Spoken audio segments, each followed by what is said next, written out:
বিসমিল্লাহির রহমানির রহিম। আসসালামু আলাইকুম প্রিয় দর্শক শ্রোতা। আজকে আবার আসলাম আপনাদের সামনে অল্প সময়ের বিরতিতে, কারণ যেই ডিস্টার্বিং নিউজ আমরা পেলাম এটা সত্যি disturbing, at least for me, being an retired army officer, rendering service for 30 years in Bangladesh Army. I cannot take it anymore. এতদিন মুখ খুলতে পারিনি আমরা অনেকেই স্বৈরাচারী শাসকের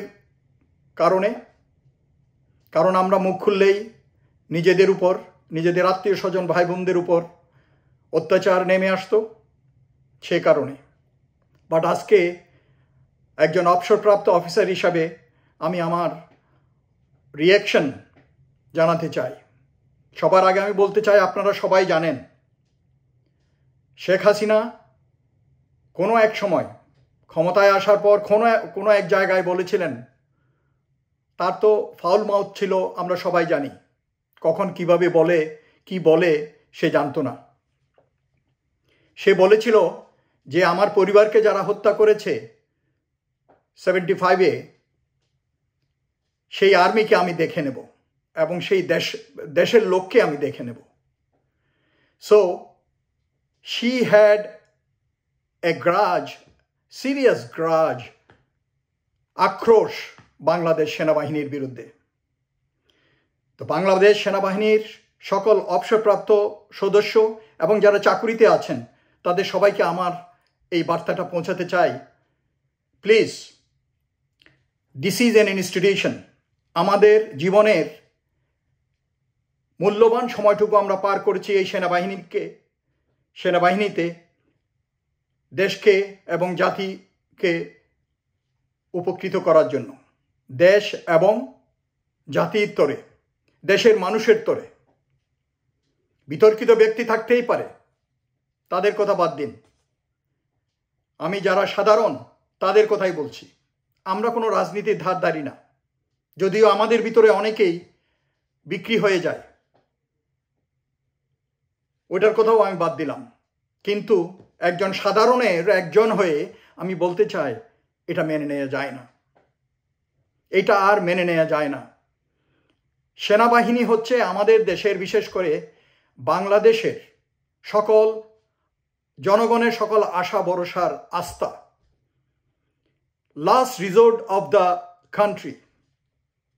এবং আমাদের শত্রু যারা আছে, বিশেষ করে আমাদের প্রতিবেশী রাষ্ট্র ভারত, সে সবসময় চাইবে আমাদের এই জাতীয় সেনাবাহিনীকে, এই গৌরবময় সেনাবাহিনীকে জনগণের মুখোমুখি করে দেয়া এবং জনগণের আস্থাকে নষ্ট করে দেয়া, যাতে তারা খুব সহজে তাদের স্বার্থ সিদ্ধি করতে পারে।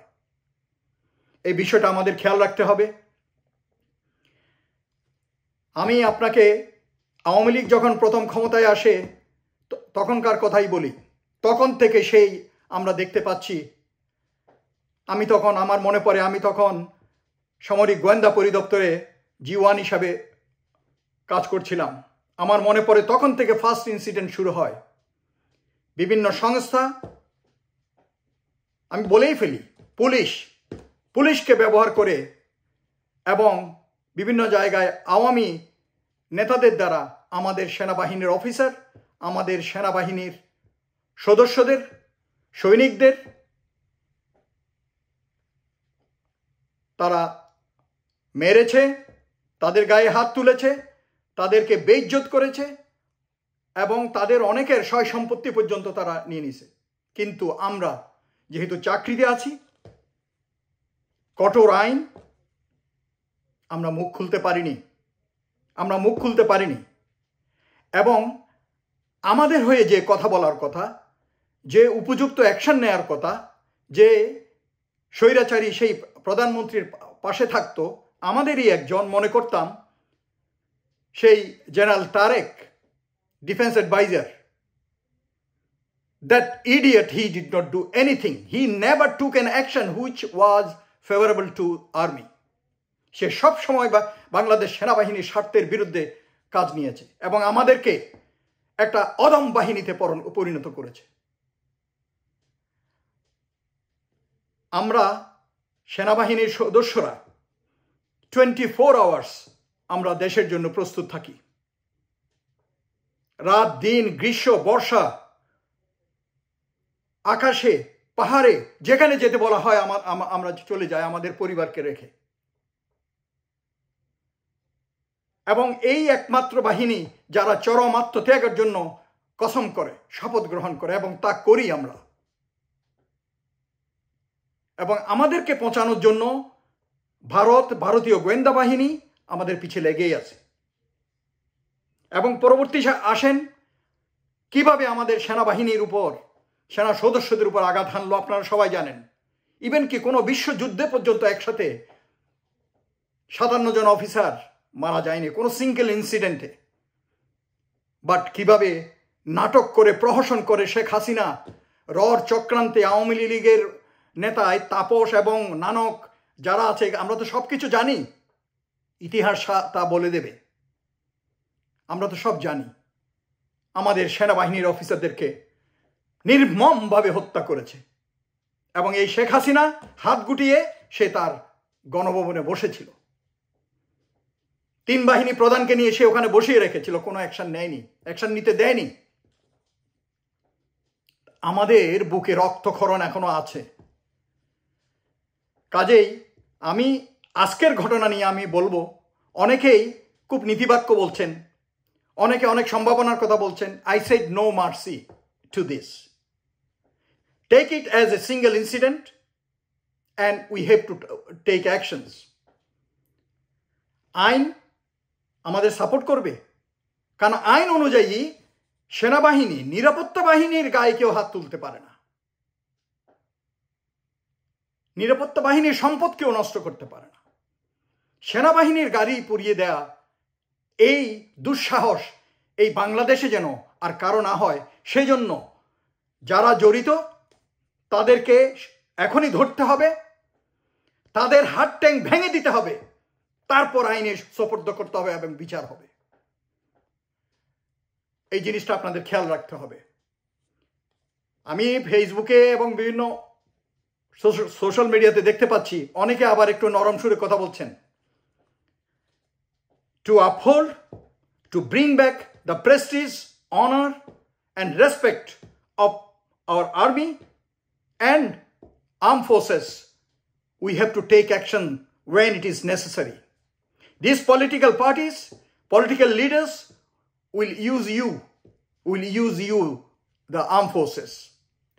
They will never support you. They will never take care of your interest. ভাত খাওয়াইলেই, 3 বেলা ভাত খাওয়াইলেই কিন্তু সৈনিকের স্বার্থ রক্ষা হয় না।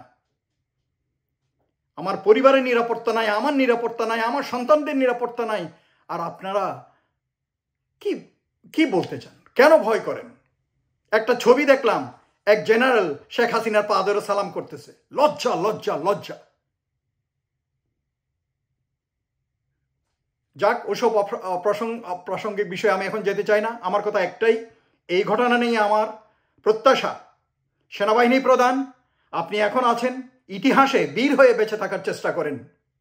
হোয়াট এভার ইট ইজ, আপনার আত্মীয়তার সূত্র এটা আমরা জানি, আপনি কত মজবুর এটাও আমরা জানি, আপনি কত অসহায় অবস্থার প্রেক্ষিতে এইটাও আমরা জানতাম। বাট আপনাকে সাহসী বীরের মতো কাজ করতে হবে, ইতিহাসে বীরের মতো বেঁচে থাকার চেষ্টা করুন, অন্য কিছু নয়।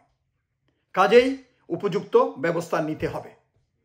এই গোপালগঞ্জে গোপালীরা কিভাবে সেনাবাহিনীর গাড়িতে আগুন লাগায়, এটার জড়িত যারা তাদেরকে তার ব্যবস্থা নিতে হবে তাদের বিরুদ্ধে, এবং শিগগির।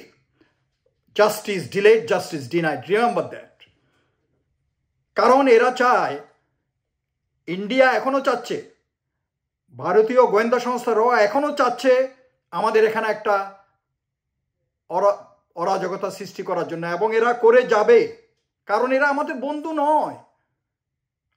কাজেই আমার অনুরোধ সেনাবাহিনীর ঊর্ধ্বতনদের, যদিও আপনাদের জেনারেলদের ভিতরে এখনো অনেক সেই পা চাটা ইডিয়টগুলো আছে, বাট আমি তবু বলবো যারা দেশপ্রেমিক, যারা সেনাবাহিনীকে সত্যি ভালোবাসেন, এই চাকুরি, এই অর্গানাইজেশনের মাধ্যমে আমাদের রুটি রোজগার অর্জিত হয়।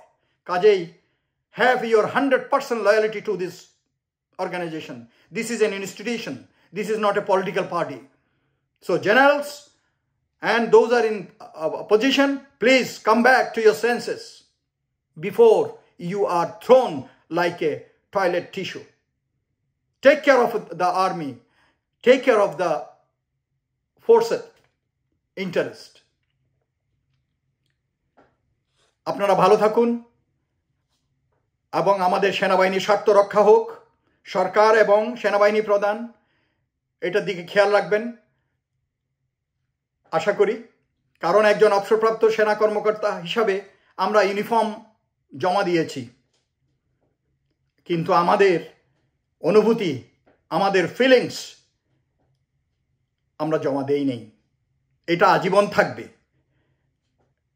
A soldier is always a soldier.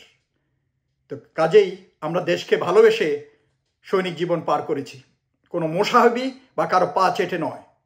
তো সেই জন্য আমাদের সেনাবাহিনীর কোনো বদনাম হলে, সেনাবাহিনীর মান ক্ষুণ্ণ হলে আমাদের কষ্ট লাগে, আমাদের হৃদয়ে রক্তক্ষরণ হয়। কাজেই প্লিজ সেনাবাহিনী প্রধান, সরকার, আপনারা এটার ব্যবস্থা নিন। সবাই সতর্ক থাকুন। ভারতীয় চক্রান্তের বিরুদ্ধে আমাদেরকে রুখে দাঁড়াতে হবে। প্রতি বিপ্লবের জন্য ওরা যে গ্রাউন্ড রেডি করার চেষ্টা করতেছে, ওটার দিকে খেয়াল রাখতে হবে। সবাই ভালো থাকুন। পরবর্তীতে আবার কথা হবে। আসসালামু আলাইকুম।